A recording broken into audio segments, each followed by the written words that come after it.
C'est quoi le First Impact? S1, no punish, Teemo's in. Nice parry! No, come on, No, man. the defense on Sonic Come Fox on, is ridiculous. How did you even know to parry that? Yeah, No, out of here, walks no! into it. That is not a happy birthday you want to take, even on the best of days. That is doing so much damage to both characters, and it's going to continue! Wait, hang on, is he gone? I think that's 2x KO.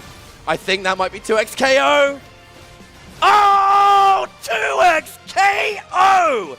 Et on va Il a les deux. réussir à Il a avoir les les deux. deux. Attention, du coup, on profite pour faire le SP1. Oh, derrière, d'accord. on continue.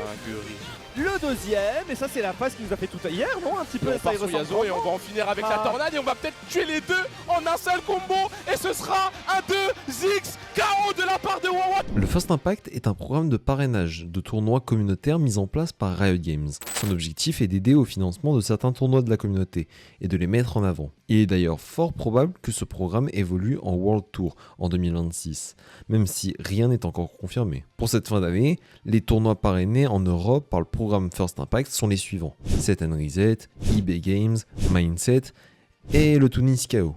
Afin de mieux comprendre comment Riot soutient les différents organisateurs à travers ce programme, j'ai eu l'occasion d'interviewer Flashno, l'organisateur du Mindset. Bienvenue, comment vas-tu? Comment ça va Flashno? Bien. Écoute, Nickel. ça va très très bien. Que te dire à part que je suis dans le rush avec la préparation d'événements, mais tout va bien. Ok, nickel. Je vais te poser une première question, la classique, que je pose à peu près à tout le monde, peu importe le sujet. Mais qui es-tu, Flashno? Ah oui, la question classique. Bah écoute, moi c'est Flashno, je suis compétiteur, organisateur d'événements, commentateur, je fais énormément de choses dans la FGC, et, principalement des événements, que ce soit des weekly et des plus gros événements comme le Mindset que je suis en train de préparer. Et voilà, écoute. Ça fait un petit moment que je suis là et on continue de faire des choses pour la FGC.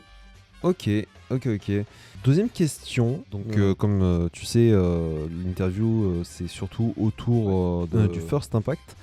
Et donc, pour la première question, ça serait comment ça s'est passé pour le parrainage de ton tournoi, donc le Mindset, et comment ça fonctionne réellement ce programme de parrainage qu'est le First Impact organisé par Riot.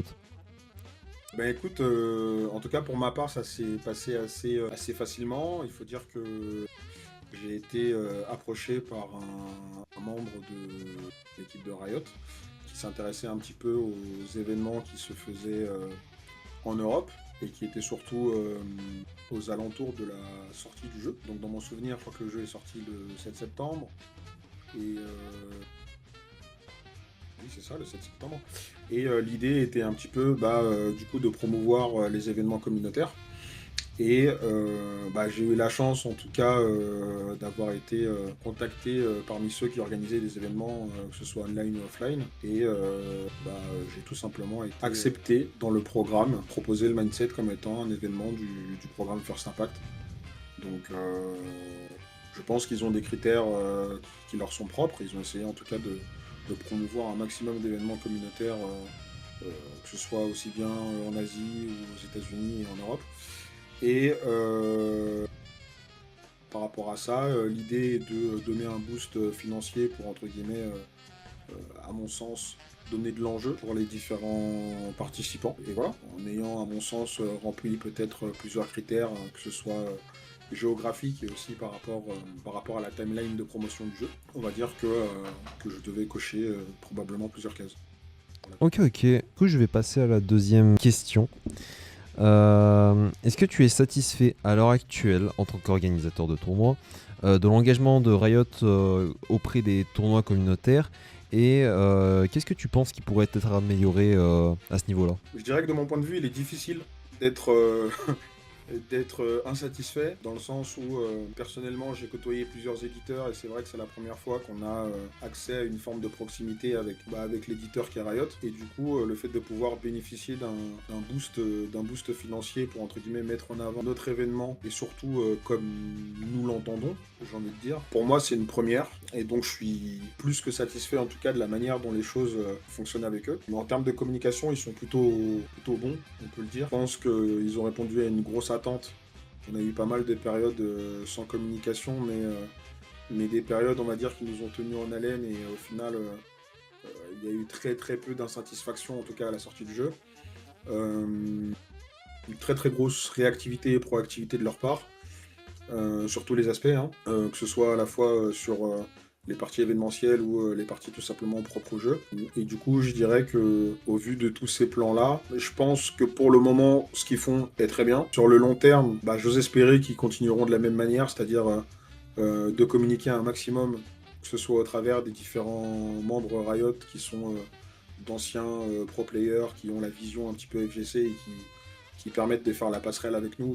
J'espère qu'ils continueront de passer par eux pour tout ce qui est communication. J'espère que ce sera aussi beaucoup plus récurrent. Et sinon, je dirais en termes de points d'amélioration, dans les médias, j'en vois pas vraiment, parce que ils font déjà l'effort de nous solliciter pour que justement on leur fasse des feedbacks. Donc ça veut dire qu'ils sont demandeurs. Moi, j'aurais juste souhaité une continuité, en tout cas dans ce sens-là, c'est-à-dire de continuer de faire avec nous et de composer avec nous de façon à avoir un écosystème qui fonctionne avec tout le monde. Et j'ose espérer après que par la suite, en tout cas, on aura de plus en plus d'événements, quelle que soit l'échelle de notoriété, je veux dire, qui puissent justement avoir cet appui, qui soit un appui financier, soit un appui en termes de communication, c'est-à-dire être capable de figurer dans les canaux officiels de Riot pour ne serait-ce que mettre un petit peu en lumière les différents événements un peu partout, que ce soit une petite scène locale ou que ce soit régionale ou nationale. L'idée, c'est vraiment d'avoir un mapping qui permettrait un petit peu d'avoir la visibilité sur tout ce qui se passe autour du jeu, quelles que soient les régions, quoi. Pour finir, le First Impact reste un essai de Riot Games pour le développement de la scène Twixkeo qui, pour le moment, a l'air concluant. Et on espère continuer en ce sens. Et au moins, ils feront pas de PPV. Pas vrai, Capcom? Merci d'avoir suivi cette vidéo concernant le First Impact. Et si vous avez d'autres questions concernant ce dernier, n'hésitez pas à poser votre question dans les commentaires. Je me chargerai de vous répondre. Ciao, ciao.